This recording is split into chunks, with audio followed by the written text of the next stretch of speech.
Hey Brad, how are you doing? Very well, yourself? Not bad, mate. Not bad. First of all, listen, thanks a million for joining me on the show today. I really appreciate it, buddy. Yeah, no, I'm grateful to be here. Definitely, 100%. I've been excited about it the whole time. Yeah. And we finally get to do. We've had a couple of cancellations along the way. Life getting in the way, I think, of it. So it's great to finally sit down and actually get this episode recorded. Yeah, definitely. Yeah, like I said, I've been buzzing about it. I've been chatting about it. I think I've got a few people actually.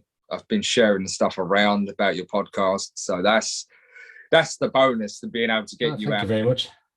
Yeah, so I appreciate that. So guys, listen, you would have heard in the introduction there. So we have Brad Lishman in with us tonight. Brad is master of many things. So he's a life coach. He's a neurolinguistic programmer. Try and say that 5 times really fast. And also a certified counselor. I think that's what kind of really intrigued me about having a conversation with Brad. On the one side, he's kind of had his own battles with mental health, and he's come through it on the other side, and now getting ready basically to start a career in helping lads and hopefully changing the world for the better. Yeah, definitely. I mean, that's the aim in general, is to make everyone better. Definitely. That's the main thing about life, is helping others. And I think it's funny, actually. I recorded an episode the other night with a guy who, and we'll get into this in a little bit as well, I guess, when we start looking at some of the causes of mental health and how your mental health can deteriorate. And there tends to be this misconception, right, that mental health always stems from a trauma in the past, like depression. People try to pinpoint it back to loss, grief, childhood trauma, that kind of stuff. But actually, one of the guests I had on the other night, his depression actually came from a physical injury, and the pain that he was suffering because of it just drove him down. And on the other side of it now, he was training to be a teacher at the time. Because of his depression and his mental health issues that he had, he's now flipped it completely and did his master's in psychology. And that's where he's going with it. So what I always find really interesting is the people who come out the other side stronger are generally the ones who are straight in to try and help and get stuck in at the ground level and try and help lads along the way. Is that something you see in your line of work, or? See, I see it in the line of many. It's not so much in the lines of like my clients or anyone. I'd say it's more along the lines. It's what I see along the lines of anyone who's gone through trauma, whether being physical, mental. 9 times out of 10, the people who tend to come out of it the better are people that have actually built up somewhat of self-discipline. So it's a case of, I know what's happened to me, and these people you got to take in consideration. I have, like you say, they've got the memories, they've got the distortions there. But when they've come along, sort of like to make themselves sort of present in their situation, it's become a how can I put it really? And there's no other way to really put it. They become more present with their issue.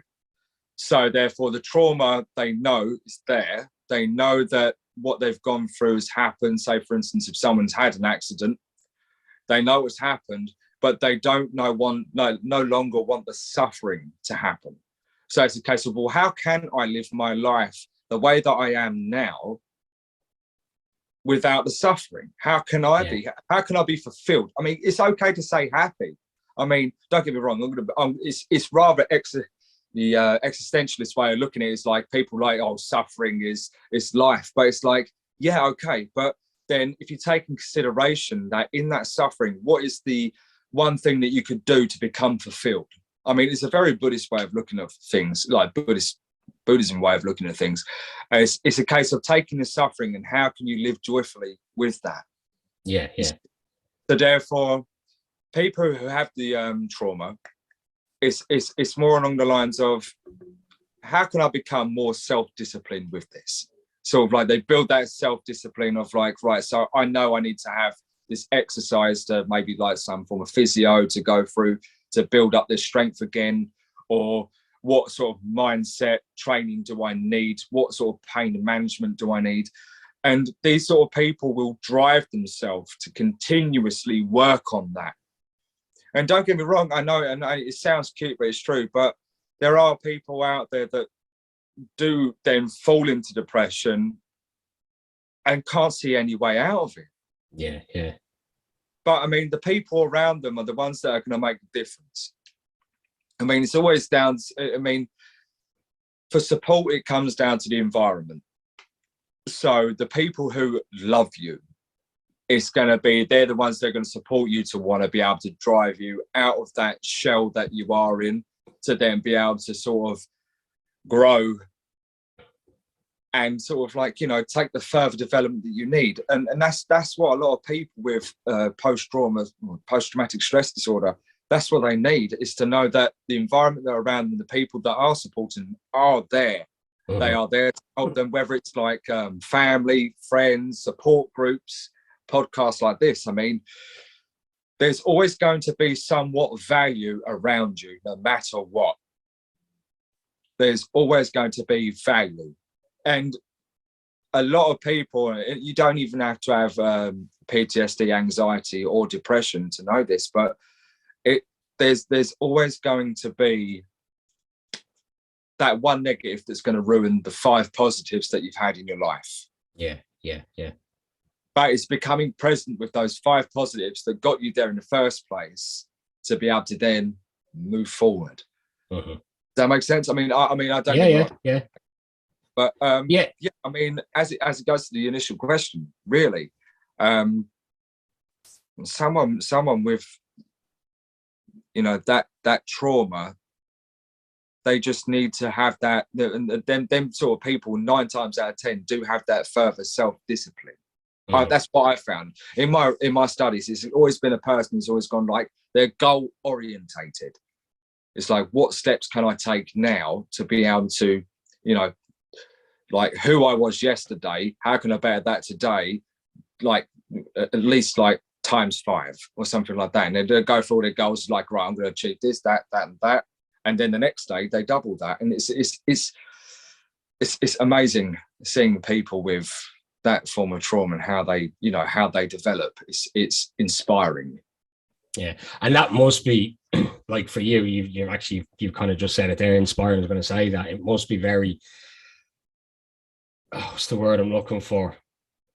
Like, for you to be able to see that growth, I guess, in your line of work, that must be incredible as well, to I guess, to celebrate those wins with them. Do you know what I mean?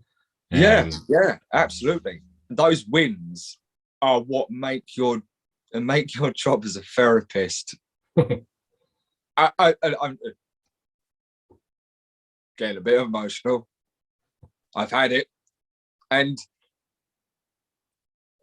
yeah. It is. It's awe-inspiring, and it's also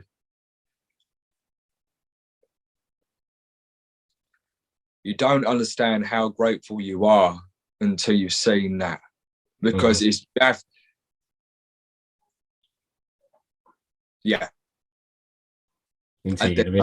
no words. Choked up there, buddy. Yeah. And it is like, I mean, I know. Look, for me, like when I did my therapy, and I had done therapy over the years, you know, for bereavement and that kind of stuff. But it was only when, I guess, when the bottom fell out of me last year, and then I was on the meds, and then I started really going into the counselling. It was like, right, I need to throw myself into this 100% and give it everything. And like I've said it on a couple of the podcasts before, like, the therapy was that intense. Like I used to see my therapist at 12 o'clock on a Monday, and I'd finish about 1. I'd come home and I'd get into bed for 2 hours because I was just shattered from it, absolutely exhausted from it. But you come out of it on the other side, and I was months doing the therapy, and you come out of it feeling stronger, I guess, more confident. Like, for me anyway, from an anxious point of view, I wouldn't have been able to do these podcasts a year ago. Not a hope, you know. definitely, I just wouldn't have had the confidence to kind of sit and do it. And even you look at me, I'm fidgeting and moving, and I'm kind of nervous as I'm doing it, but I still wouldn't have had the confidence to try and do that beforehand. So I guess for people to go through that trauma, come out of it, and then go into your line of work to then help people on the other side of it is just incredible in my mind. Yeah, and you know what, the one thing that I have noticed from previous conversations we've had is that, like you say, the whole, like, I wouldn't have been able to do this a year ago, just shows you, like, going back to what I was saying a minute ago, it comes down to the responsibility of things that you hold. And with therapy, that's the whole point. It's being able to get you to gain responsibility again of your own environment rather than the external environment. Yeah. So I mean, like I say, I mean, it does come down to the self-discipline thing again, and it's how your therapy goes and how they can sort of build that plan out for you, to making sure that, you know, one is smart, it's measurable, it's achievable, and also can you retain that, and also what time can you do that in? And then it's all about the time. I mean, the more latter end of that being the time, and up until that point, these bits here are the sort of the fundamentals of therapy. So making sure that it is smart, making sure the goals that you want to achieve, are they rational? Because it's okay having a dream. Everybody has a dream. But is it rational? Or, but like I say, you know, it comes down to the point of making sure that your goals are rational and not irrational. Because when you irrational thought, it's going to be a case of like, oh, you know, sunshine and rain, you know, everything's like, you know, sunshine and rainbows. It's like, yeah, well, we need to sort of bring you back down here for a moment and make sure that these are going to be attainable. But like you've done, I mean, man, what an achievement. You've started, that's the main thing. And you've had a few episodes now. And how many episodes have you done so far? It's been about, what, 5? So there's 6 live now, and I've another 4 recorded. This would be 5 recorded. So yeah, and then there's more in the wings then as well. I'm chatting to lads every other day, kind of trying to book in time slots and that kind of stuff to get it going. So yeah, it's ticking along nicely now. I actually, do you know what the funny thing is? On the one side, right, we look at, and I talk about it in the first episode as well, we look at men's mental health, and we talk about how generally men don't talk about mental health, right? Until you give them the opportunity, then boom, the lads are jumping on it to talk to me on the show. Do you know what I mean? Which is incredible. Like, and they're genuinely coming on and telling their story, their trauma, their hurts. And they want to share it because they want to get the word out there to other lads to let them know that we all go through it. It's okay. Do you know what I mean? And to break those stigmas and stuff. So it's, yeah, I've had a fantastic response from it now, I have to say. It's been brilliant. Yeah. And being vulnerable now, this day and age, there's so many mixed views. Yeah. But the one we need to encourage the most is that, you know, it's okay to be vulnerable. It's okay not to feel okay. Yeah. I'll be the first up. Do you know, I didn't even know what depression was. Well, no, I did. I was 18 years old. I went to the pub one day, and it was a case of me and my best friend. There was a new guy who had joined our group. I got a bit jealous because everyone wanted to know him. And I was like, hey, this is not cool. I'm the boy of the group here. What are you on about? But I heard that this guy had bipolar. And I thought, what the hell is that? And somewhat as I resented it, I kind of wanted to know. And I got one friend who was so obsessed with it. And in the end, some people get sort of, it's like a gravity, isn't it? Some people gravitate to people that have that. Yeah. Sort of that sort of, like, if they have a mental health condition, some people gravitate to it because they feel like, one, they either need saving, or two, that I'm the same and I'm relatable. And then sometimes some people then try to look for that inside themselves. And then that's where the real link, if you've never had, well, if you felt down, then some people trying to link that sort of thing. And then some things happen worse. It becomes like a pattern of like events, like a paradigm that goes through to your mind.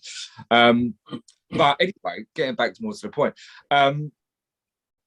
he later on became one of my best friends, like the very close best friend of mine, and he's also a therapist and he's a counsellor. He spent some serious time at university studying this stuff as well. So he's very, very highly and very, very highly knowledgeable when it comes to talking about, you know, depression, anxiety, psychotherapy. You name what therapy, he'll talk to you about it. He's amazing. But the first thing that ever happened to me was probably when I was about 24. Okay. So I had somewhat of an idea. I still did not understand depression and anxiety. Yeah. All the way up until I was 24, not a clue. When people said to me I'm depressed, I'm like, why? You know, I was so ignorant and very arrogant with that as well. Hence why I'm saying I'm very transparent. I am very transparent now. I was so arrogant. It's like, well, you just need to do more. And I'd be like, yeah, but I can't. I'm like, but why? And I was like, because like I'm struggling. I'm like, get out of bed, go to work, you know, put a smile. Just be happy, like, just be happy. Like, have a Coke and a smile and shut the, you know, up, man. So like, just get on with it. And come 24, I had how old was I? So I had a 3-year-old, 2-year-old, nearly 4, probably 3-year-old at the time, daughter. And I was with a partner. We had horses at the time. We had just got a new horse. And we moved into our yard. I was so excited. It's an amazing thing. And then all of a sudden, my partner at the time, she says, Brad, he's got lice. And I was like, what? You know, what do you mean? Like, he came off the thing, he looked absolutely fine. She's like, no, he's got lice, and now we've been threatened. He's got to be kicked off the yard, and so is the other horse. And at this point as well, may I just add, I had started somewhat of a senior position working at the call centre. So not only do I have to deal with people on the phone anyway, I had to go help other people with their problems. I had to then assist my manager doing their work, because obviously they're sitting back and go, oh, no, you're a senior, you can do it. This is how you learn. I'm like, oh, okay, fine, you know, taking everything on, thinking, you know, I'm the apprentice, learn this stuff. And I did. And all of a sudden, it didn't really help. I think I had an energy drink, like a couple of energy drinks that day. Come home time, I'm in the car, and we had to go pick up this treatment from where I live in Billericay. And next thing you know, bang, my chest, and I just went, what's that? And all of a sudden, everything started to go really dark, and my chest started pounding even more. I'm sweating. I generally thought I was having a heart attack. And my partner at the time, I mean, my daughter's in the back, she's like, she don't really understand. I'm sitting there thinking, Christ, what's going on? We get about 5 minutes down the road, I'm blacking out. And I mean, I am like, I've never had this before. I'm so scared. And I think that didn't help, this because I've never had this before, where I'm so scared. This is really kicking it was kicking in so hard. And I came to my mother's house, and I managed, because I weren't living here at the time. My brother was staying here, and I came up here and I collapsed in my brother's room, like spark. And I was gone. My brother's like trying to pick me up. He was like, Brad, what's going on? And all I remember is that I just couldn't. And Perry, my brother, bless his heart, he was just like, you were just crying, uncontrollably crying, and you got up, you walked off out that door there, he said, and then you collapsed in the kitchen face first. And my mum, she was at work, and my stepdad, who's in the other room now, he was like, he didn't know what was going on. And still to this day, it was the worst feeling ever, because that's like, it's the first panic attack you have, and guaranteed it's not the one you're ever going to forget. because Yeah. you do not know what's happening. Mhm. Well, now, obviously, we know there are things that we can do now. We go to a therapist. There are certain practices, like you mentioned to me yesterday about a certain practice you like to do to help with your anxiety with cold water swimming. Yeah. And it's when these first things happen to you, you do not know what's going on. No, and it's a scary. I remember my first full-blown panic attack. It was here in the house, like, and it was horrific, absolutely horrific. And then I had another one then months later, and I hadn't even told. She knows now. I didn't tell my wife the first time it happened. I just kind of said up and said that must have been because you kind of, I guess, you kind of know afterwards what it was. Do you know what I mean? Yeah. Nobody knew beforehand I'd had one, and then I had a second one, and that was again. I think the second one was just as bad. You know, like that. Your chest is tightening. I think it was December time, so it was bloody freezing. But I was down to a t-shirt walking around because I was just sweating so much. You know. Yeah. And yeah, you don't you don't forget them, and when they hit you like that out of the blue, they frightened it, frightened the life out of you. Yeah. So so I heard something the other month.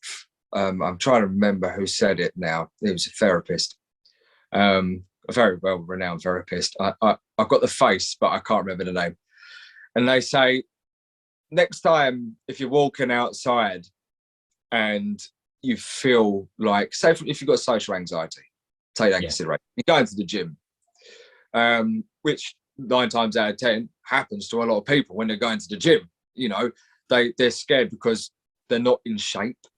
You know, it's, what if they look at me and think, you know, this? It's like, look, they were there once, and a lot of people don't take this in consideration. Is that person who you think is judging you right now was, if not in the same shape or worse, or, you know, maybe less. Maybe they didn't have a lot of body fat, put on the body fat, worked it into like their physique to their ideal self, and now they're happy.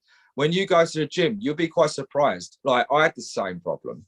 It's like, you know, I remember when I was 18, I was skinny as shit, man. I'm still skinny now.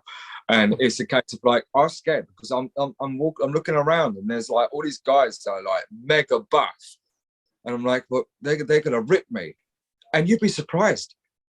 They'll actually come up to you. They'll spot you. And it's like a case of like, you know, you're like, you go to sort of like, you load your weights up, you think, oh my God, this is a lot of weight. They'll probably walk over to you like, oh, mate, do you want a hand with that? Yeah. And you don't expect these things. That's when you know you're in the right place, really. I mean, there are places where people probably will say the odd word and that, but yeah, as a normal, say not as a normal person, but a person who's not got anxiety or anything, you're going to be like, you know, yeah, whatever. But it only takes literally that one moment that you might think about someone saying something to you for you to think, I can't be here. Yeah. And it's the truth. Yeah, no, yeah. And so what happened then at 24 with that panic attack? Was that the beginning, do you think, of your, yes, I guess your decline? Meant that was the point for you where you recognized something was going wrong? Yeah, definitely. There were it was pretty much from there that I had a few things like, you know, I'm a musician. I love playing guitar. And when I was living with her, her father was disabled and struggled. So I actually moved in with them because I got kicked out of here. Because I left the job and it was a case of like, no, that's it. It was a heat of an argument. I don't hold any, you know, judgment towards my parents. Yeah. It's a case of like, no, get out. And I was like, well, you know, being a cocky person, now I've got somewhere. Fuck you. I'm not coming back. And it was a case of that. And then, yeah, it was the build-up of many years. Yeah. I'd say I could probably trace my anxiety all the way back until Now I know what it is, obviously. All the way back until I was about 11. Right. And I weren't a good school. I weren't good at school. Yeah. There's no in between. I was not good. I didn't want to learn. I didn't give a shit. And it was a case of like, if I found it boring, I made out it was boring, and then I disrupted an entire class. And that went throughout the whole of my school life, and until like the end. And I was kind of like, oh crap, these are my grades. I need to do something. And I beat my predicted grades, which was amazing, all across the board. I actually, surprisingly, I was predicted a D for every subject, all bar one, which unfortunately, because I refused to take the exam, it was the case of I got ungraded. And one of them I got a B in, which I was really highly shocked, because I was like, one that my grammar and my spelling was terrible. The fact that I managed to get a B, and it was in religious studies, of all things. And I think that leads on to another story, to why now I probably think makes sense. But I was like, I got a B. I didn't even know my paper went up to that like grade, you know? They were like, well, no, you were like mid to high level for RE. I was like, what? I was so shocked. But I was very I was quite artistic as a kid. And I think that's where I rebelled. I didn't want to conform. Yeah, I had a real authoritarian problem. And I think that's what led me off to be now who I am now, to do further education, educate myself as I've got older. But anxiety, yes. Teachers put you in places that you wouldn't even put your own kids.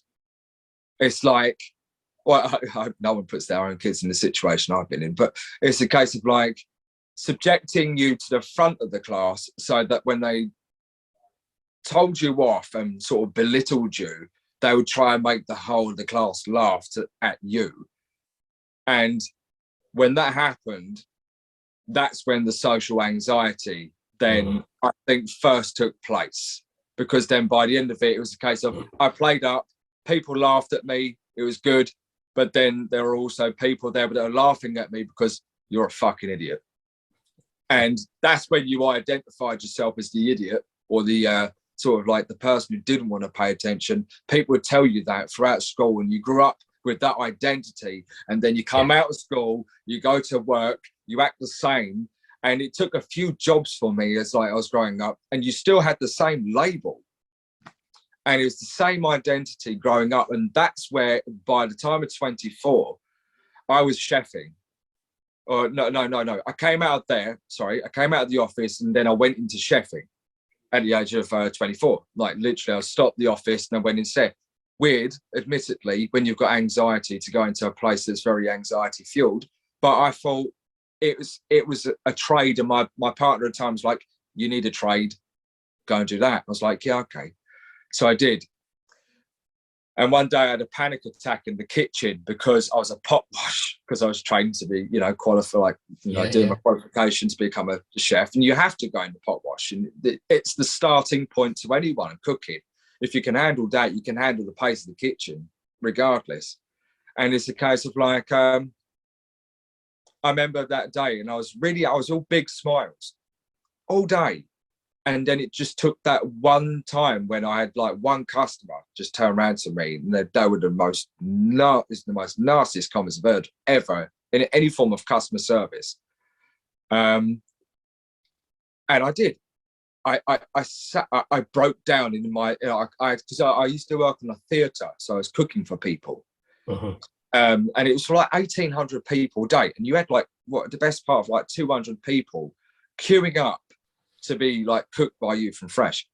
And one person literally just lost their shit with me, and I had like two of these lovely beautiful woks in my hands, and because I was cooking 2 meals at a time, because that's how you do it, you're like, what do you know? Okay, Paul, bang, you're sorting out for the other person. And this person was just so horrible. And I remember just sort of like something just went split here. And I went out into the kitchen, through the back, into the change room, and I collapsed. And yeah, I remember my head chef just being like, Brad, you're like, you know, you're right. Like, you know, and it happened again. And I thought, the first time of me having that panic attack in the car, I thought that might have been the first and the last of it. I'm never going to have that again, surely. But it did. And then it happened quite a few times after that. And I didn't get therapy all the way up until I'm my age now. You know, I never had counselling. I never had therapy. I thought, I don't need it.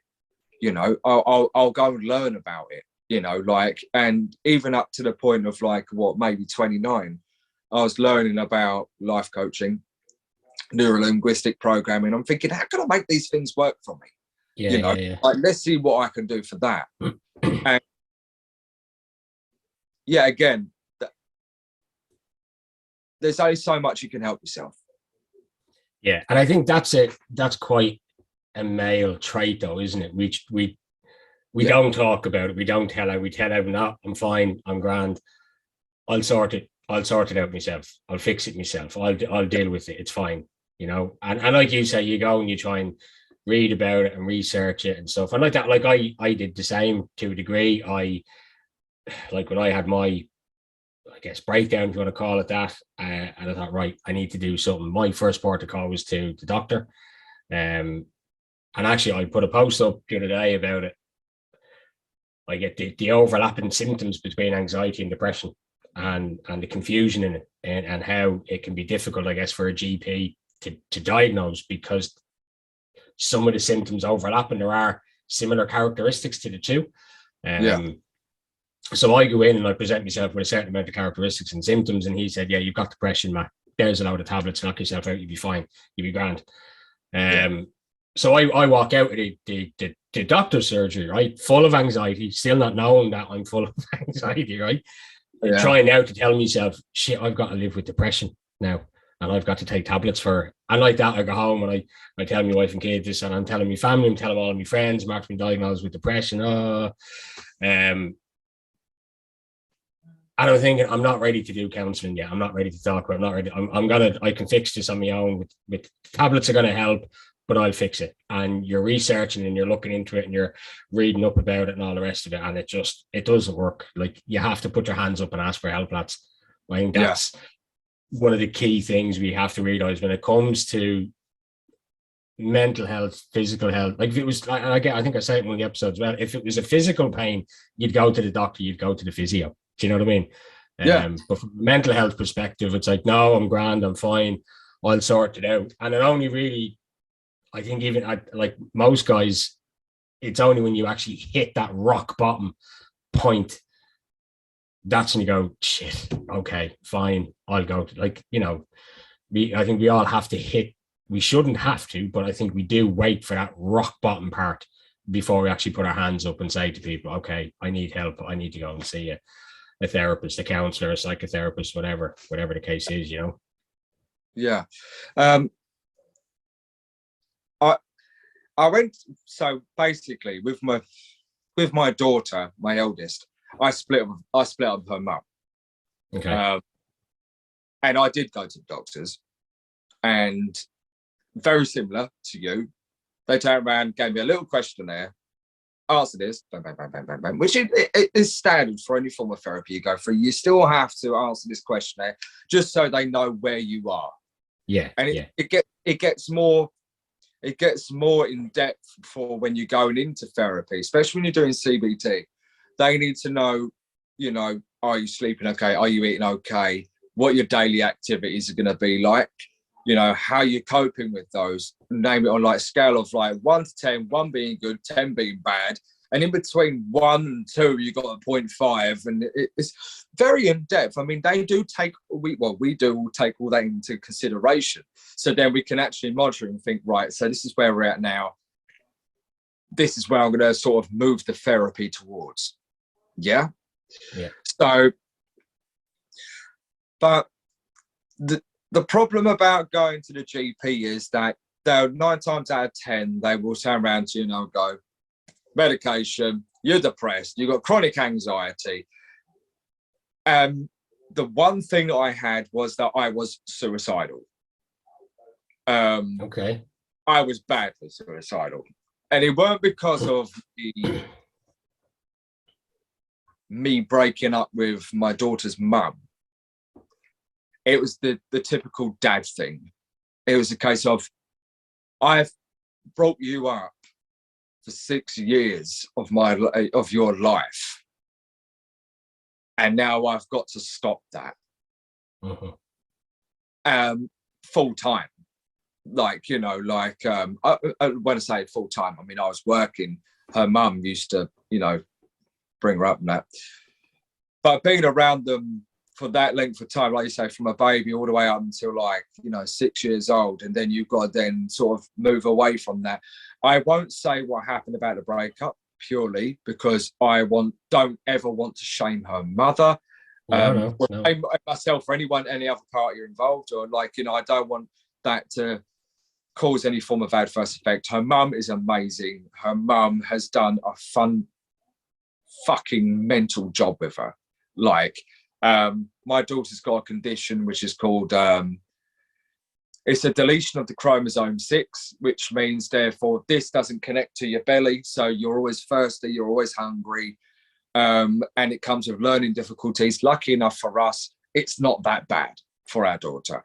Not that bad. I mean, it's not bad at all. She's grown up to be the most polite, beautiful little girl. Other than, I mean, my other little girl's only 9 months old, but I'm sure she'll be exactly the same. My son, he's gonna be a lady killer. We know that. But it's or whatever killer, man. I mean, Christ, I mean, you can't say that now these days. But wherever he decides to go, hey, daddy's supporting, mummy's supporting. And like I say that for both of the mums of both of my like lot of children. They're amazing. But the suicide, like I say, the coping. I made a post the other day. Coping is the way to self-destruction, because when you're coping with something, it means you're not dealing with it at hand. Yeah. So if you're coping with how you're living, you better start making a plan now before they explode to you. Because I, from first hand, will tell you now, coping with suicide,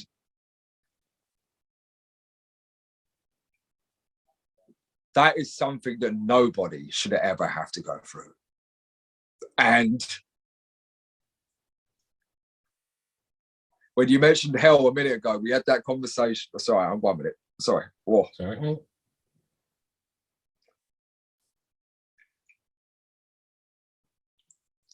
You mentioned being at rock bottom. Suicide has, you know, rock bottom has the basement. That's when you're at the suicide point. Yeah. And when you hit that and you can come up from that, and I would tell that to any person that I know. I've got friends that have been in exactly the same place. I'm like, look, you're here. And oh, fuck, mate. We're really grateful that you're here, because the last thing you ever want to do, and it's like, I know we talk about men's mental health, and I love everything to do with men's mental health, but I lost 2 people this year. I lost my cousin, which was terrible. I mean, he was the poster child for gym. Like, you look at him, he had muscles growing from muscles. He was handsome, and he had borderline personality. I think that's like BPD, I'm sure it was, or something along them lines. And he had a bad episode, and he ended up having something called it's like similar to the SIDS for children, like sudden infant death syndrome, but he had sudden adult death syndrome. And that happened like close enough to Mother's Day, I'm sure it was. So I had to say goodbye to him this year. I'm sorry, this is going really dark. I do apologize. And then in the April, one of my closest friends which I don't talk about this very often. I haven't. And the only person that brings this up is because the children I've got with my most recent, she's the one that introduced us together. And she took her own life in April, a very, very, very, very tragic way.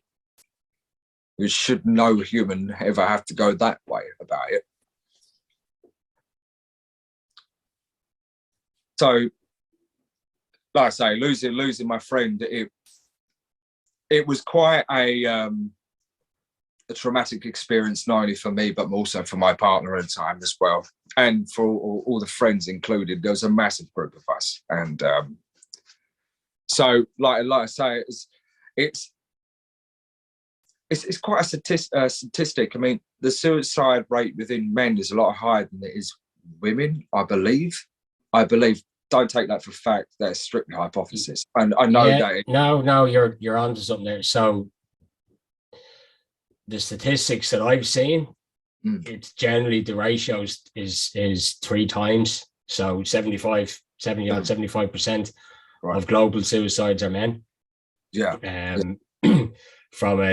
From a mental health perspective. And the funny thing, it's not funny at all. I shouldn't say that the funny thing. The interesting fact on it is that, so they again, some of the statistics I've read, and like people listening to this, whatever, don't be quoting me. I like go on to Google and look for it yourselves. You'll kind of see where I'm coming from with it. But there's, they reckon that women are 5 times more likely to talk about mental health than men are, but men are 3 times more likely to die by suicide, right? But women are actually more, I don't know the number on it, but women apparently are actually more likely to attempt suicide. Men tend to be the ones that actually fully go through with it more so.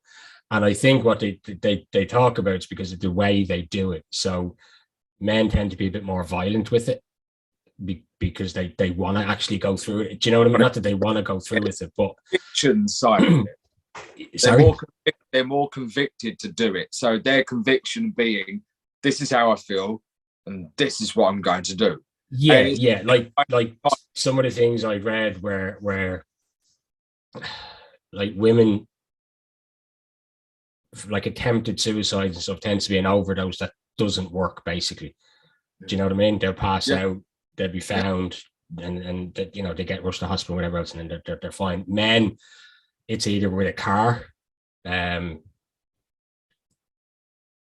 asphyxiation, hanging, basically, or from a global perspective, and they're taking statistics from America and stuff, is that it's a gunshot wound to the head, basically, because guns are so readily available over there. So that's kind of where the statistics come into it. So whilst women are more likely to talk about mental health, men aren't. Men are more likely to die by suicide basis, is kind of the way the statistics stack up. Do you feel it comes down to pride for men? Do you know what? That's actually a good one, because I asked this question to the guy I interviewed tonight, Alex, who, again, he's doing the life coaching thing. He studied psychology. He's setting up his own business as a life coach and stuff. And I asked him a similar question: what do you think it is? I don't know if it, and I was asked on one of the groups on Facebook as well. Somebody had put a post up the other day saying, why don't men talk about it? And a lot of the guys that came onto it had said that pride. You know, I don't believe it's that black and white, though. Do you know what I mean? I don't think you can say he killed himself because he was too proud to ask. I don't think that's, from my experience, and you know, from the stuff that I've read, the guys that I've spoken to, the interviews that I've done with them, I think it's a lack of education, to be honest. From a young age, we're never taught how to express our feelings as men. Do you know what I mean? Yeah. It's not something that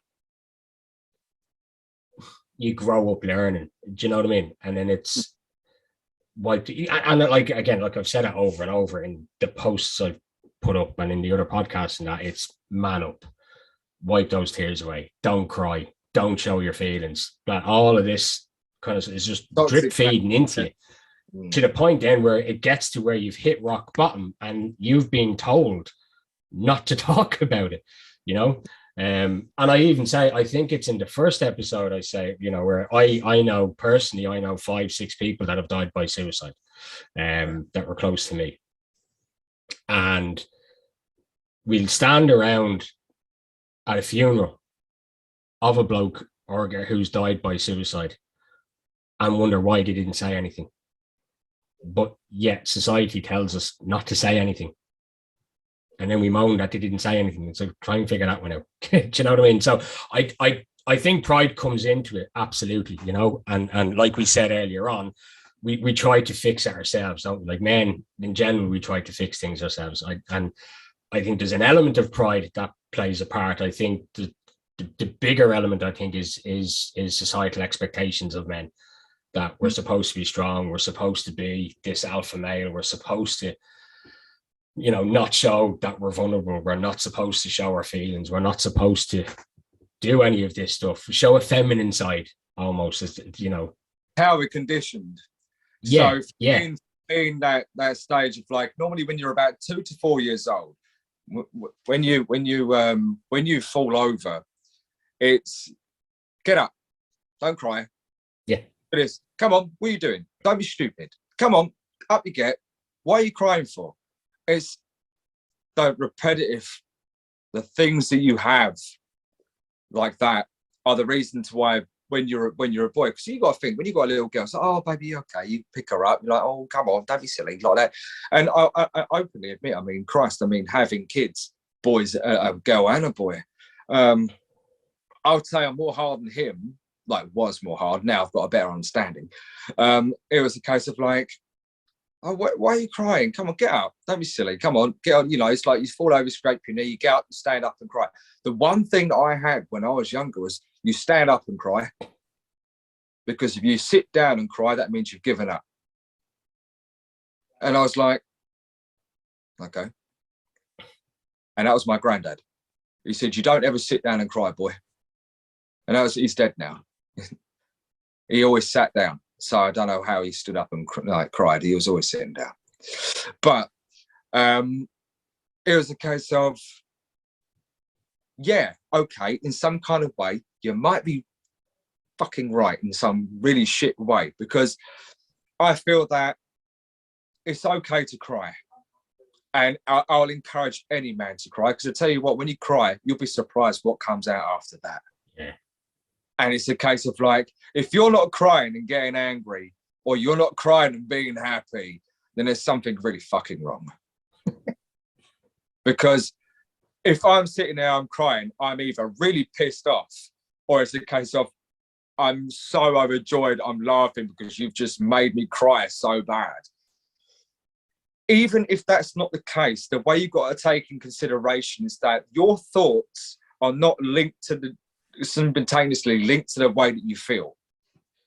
If you're feeling really shit one day and you feel like you're acting a bit of an arsehole, you're not necessarily thinking why you're acting that way or feeling that way. No. And you sit there and you think about it, and then you're thinking, oh, I'm thinking the reason why I'm feeling that way or behaving that way is because I haven't had breakfast. And next thing you know, it's like, oh yeah, I haven't had breakfast. So maybe if I go and eat something, because they say having breakfast in the morning kills anxiety. When you've got anxiety, ask yourself that question. Have you slept well? Have you eaten? You know, what's the other thing? You know, like there are like a series of different, like there are a series of different things that affect your circadian rhythm. I don't know if you know what circadian rhythm is. Mm-hmm. Right, okay, cool. I won't go too much into it then. So like your REM sleep, so and so on. But before you get to REM sleep and you're sleeping in the night, it's the things that happen during the day. So if one, say for instance, by about like brunch or something like that, about 11 o'clock, you're sitting there thinking, I feel really anxious. Have you eaten? Have you had something that's slightly fatty, like a carb? Because when you start eating carbs that release energy, sugars, glucoses, which then, you know, create that sort of lower your cortisol levels.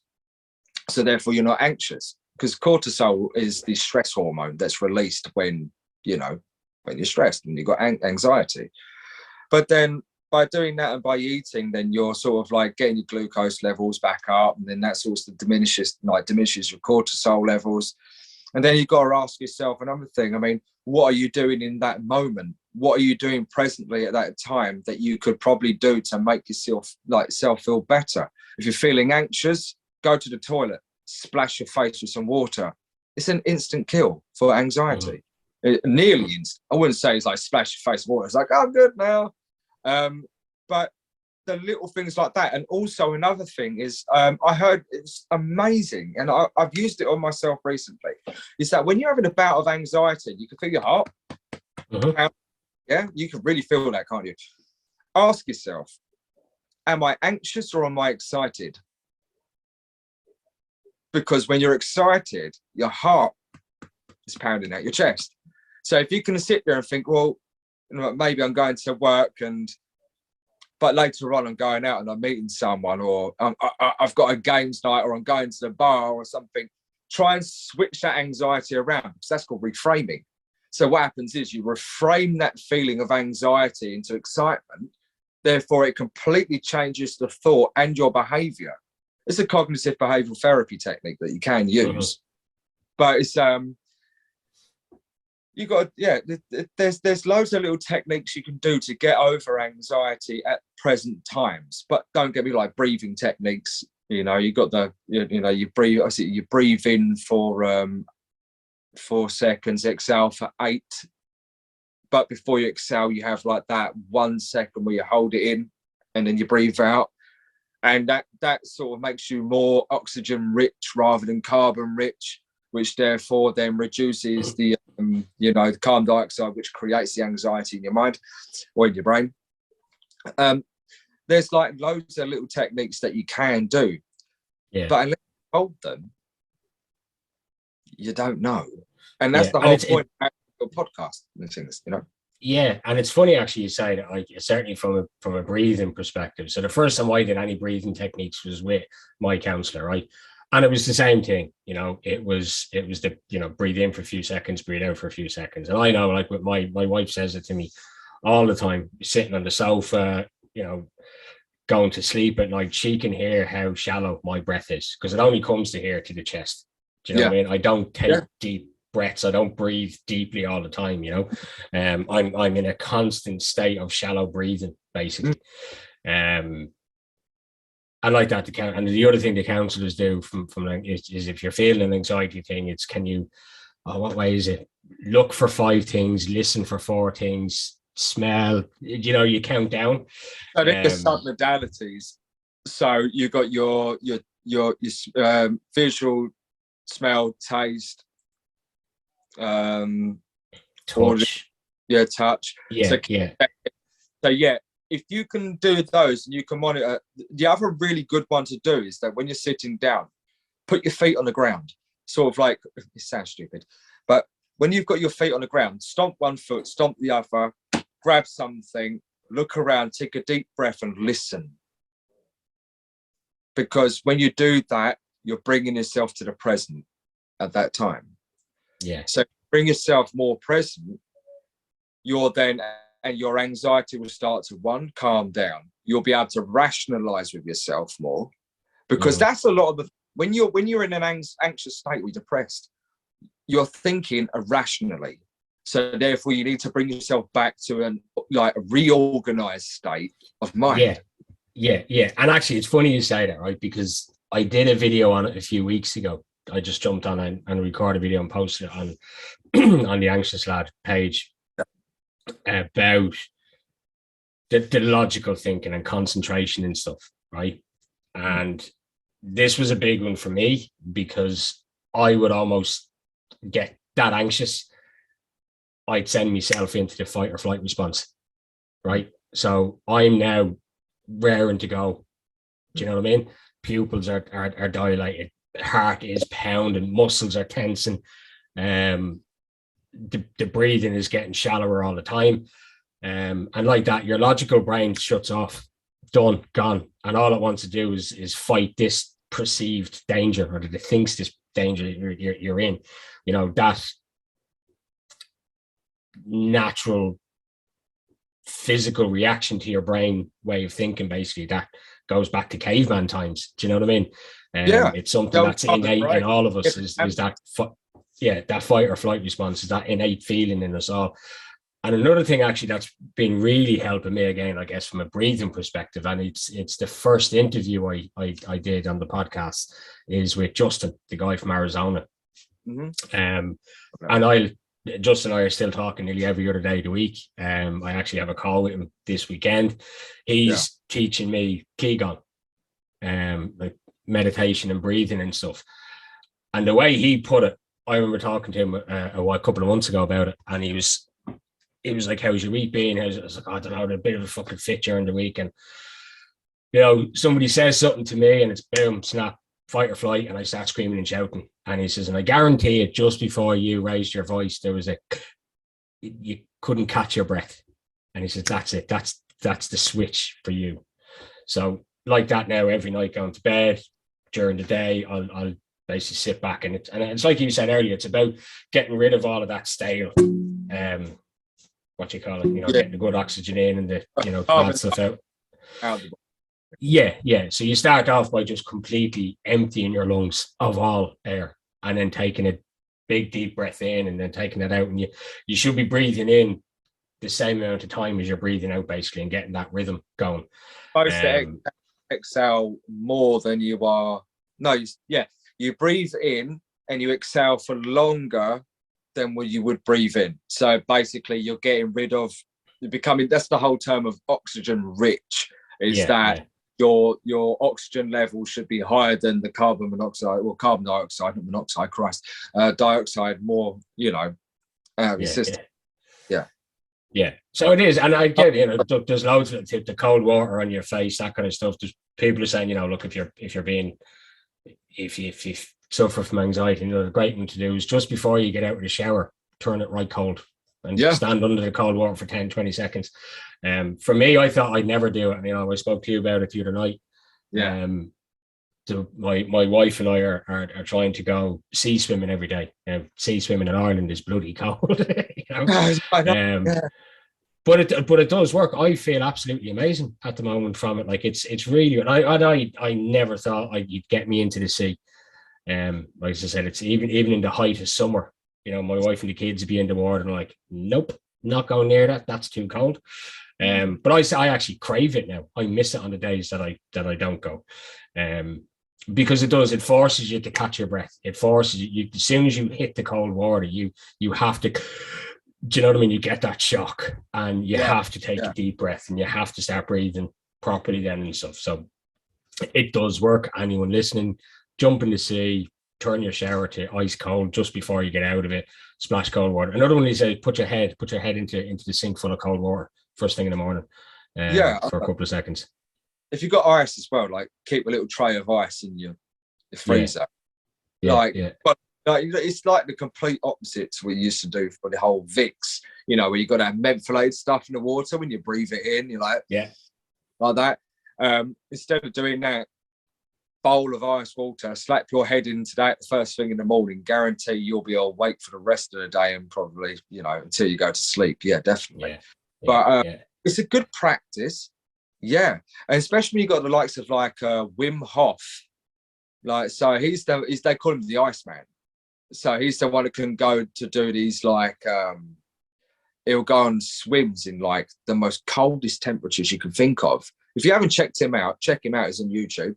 But it's incredible, and he teaches these people this breathing technique where these people can withstand these cold temperatures. And there are people walking like literally in their boxers around in like not just the snow, but blizzards. And they're walking around, they're like, yeah, I'm fine. What's happening? Like that. It's like, yeah, all right, what are you smoking? Come on, tell me. But no, it's a genuine practice, and it's very primordial as well, because it goes all the way back to like generation. But no, I think there are good techniques to do for anxiety. Your one, I'd say, is definitely like sort of like not being judgmental, but it's still very extreme, going into the ocean. And you do have to be that kind of like that kind of guy to be like, yeah, well, bugger it, let's go and do that.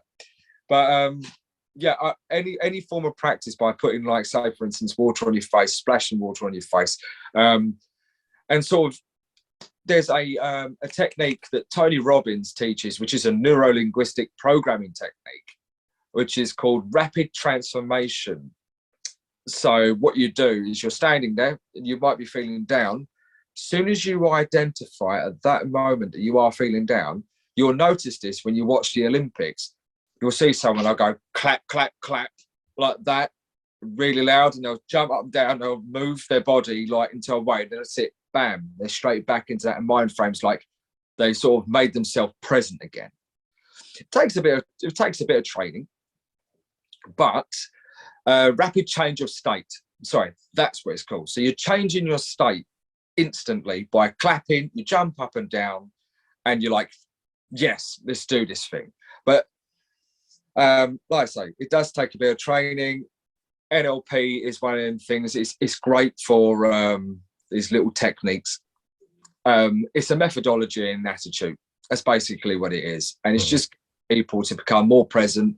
Like I say, the whole sense of smell, taste, feeling, you know, and everything, like submodalities and that. It's all about getting yourself grounded.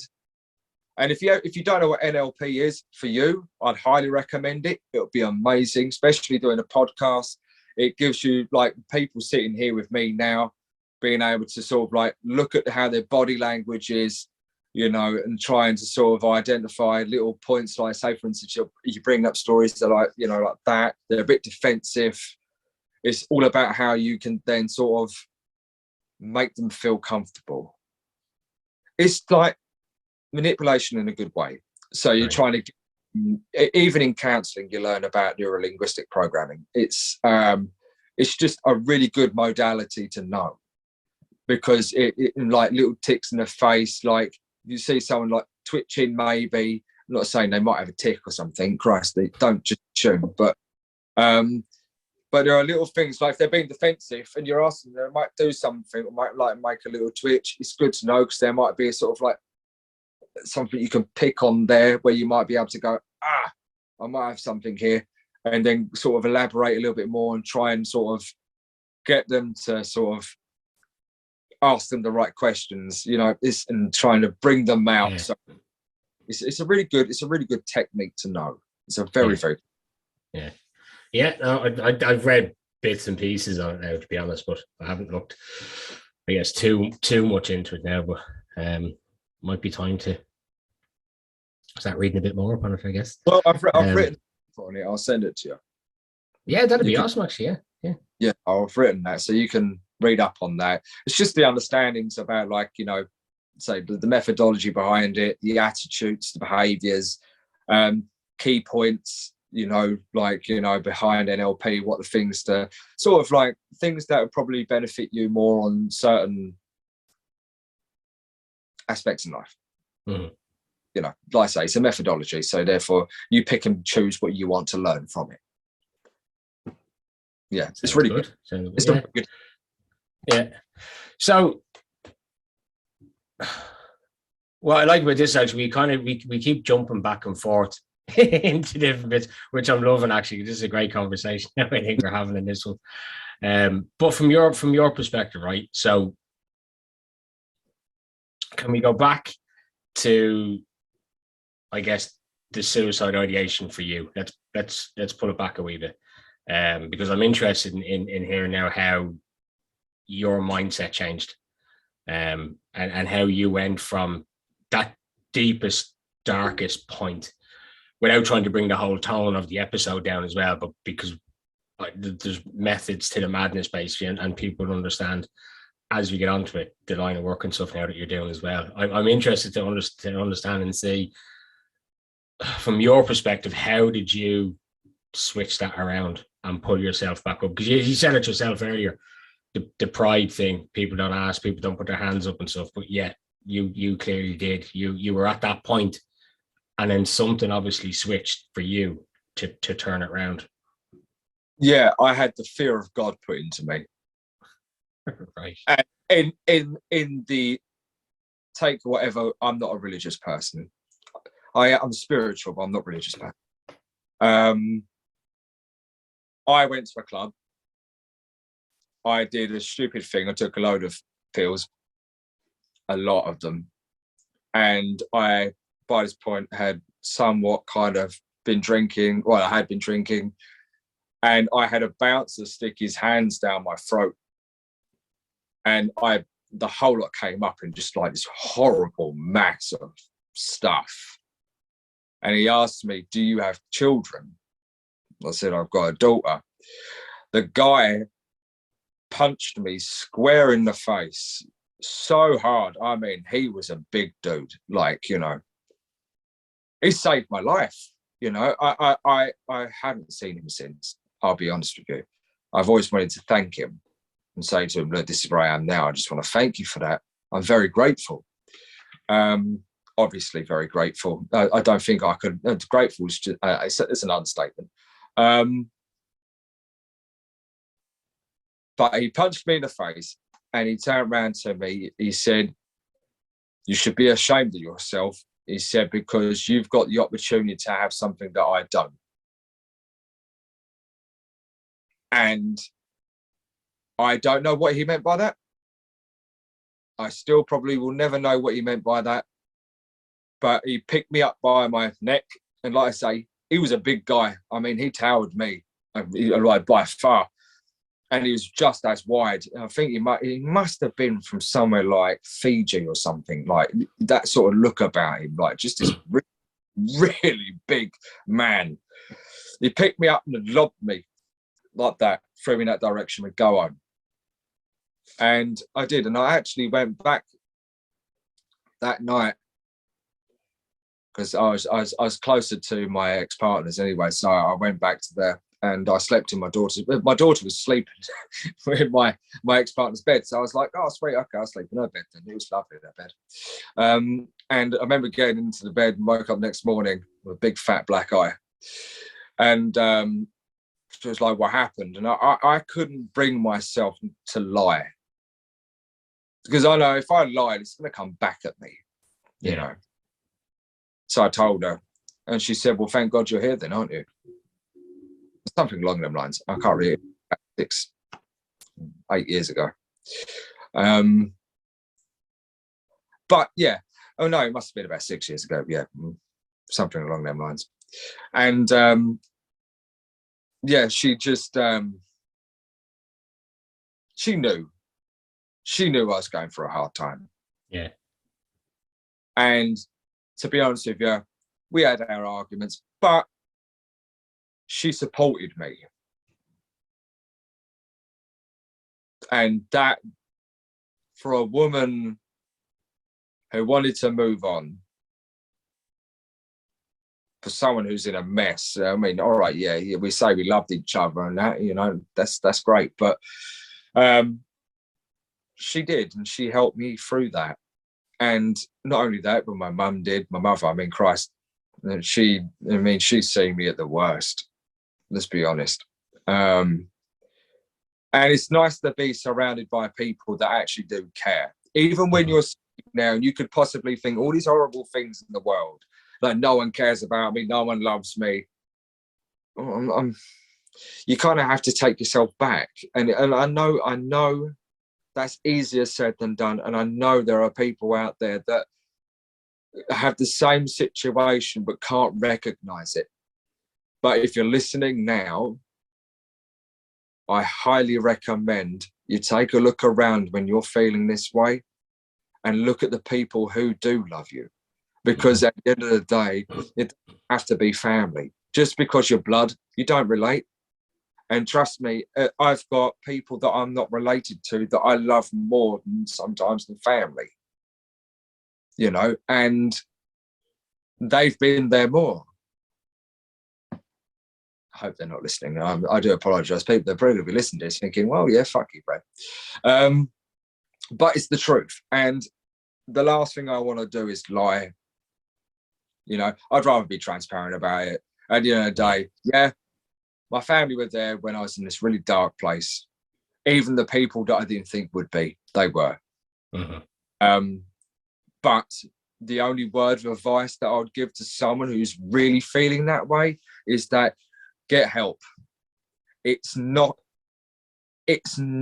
should not be ashamed or feel ashamed that you have to go and get help. No, absolutely. And you know what? The thing, that's the thing I love about counselling, is that I know I could do it for free. It's not a job. Okay. I have been paid. I've been paid for it. But if someone turned around to me and said, this is a job you got to do for the rest of your life and you never get paid for it, I'd be like, hey, it's not a job, it's a vocation, mate. Yeah, yeah. And that's the thing. That's what I love about it. And that's what I love about things like this, is because you're giving people, even like for me, it's like someone who's, I'm training, you know, and it's being able to give the opportunity to be able to sort of share that with other people, is that if you are feeling the same way, do yourself a favor and learn about someone else who's feeling the same way. You'll be surprised at how much you'll help them and they will help you. Because it's like reflection. It's like, how you feeling today? It's the question you ask everyone. It's the question that counsellors, there's 3 questions that counsellors ask, coaches ask, which is, you know, how are you? So in other words, what's going on? Okay, where do you want to go? No, where are you now? And where do you want to go? Yeah. And it's like, you ask your friends that. If you ask your friends that, I tell you what, your friends are they'll grow to be your best friends, because you'll have a better understanding of everyone. It's amazing. So listen, as always, Brad, like I said, look, it's been an absolute pleasure talking to you tonight, as always. Thanks a million for coming on and chatting to me, and for giving us your insights, I guess, into a few bits as well. It's been brilliant. It's a lot of fun talking to you tonight. We covered a lot of topics. I think the brains are fried after this one. Yeah. But mate, listen, it's been absolutely amazing, and thank you so much, and best of luck with the therapy and everything going forward, mate. I know anyone you speak to, any of your clients that come to you for counselling therapy, mate, they're going to be lucky people to have you as their therapist and go to. So there's the best of luck with it, buddy. Well done. No, and like I say, thank you so much for the opportunity of jumping on here. This is my first podcast as well, so it's been lovely, and I'm really, really grateful to have the opportunity to be able to share that with you. So I wished I could have, like I say, there's loads of things I wished I could have said tonight, but like I say, it's a case of like, you know, when you're on the spot and you're trying to think on the spot, it's a case of like, but and that's the thing, look, we spoke about it beforehand, and you said, you know, what are the ground rules to it, you know, and for me, there aren't any, you know. Like I said, I just want to normalize the conversation about men's mental health, and the best way to do that is have an unscripted bit of time on a podcast with 2 lads that are just talking about mental health. And as I said, normalizing that conversation. So listen, again, thanks a million, buddy. I really appreciate it, and we'll chat again soon. Definitely, 100%. Much appreciated. Thank you so much. All the best. All right, cheers, bud. Take care, mate.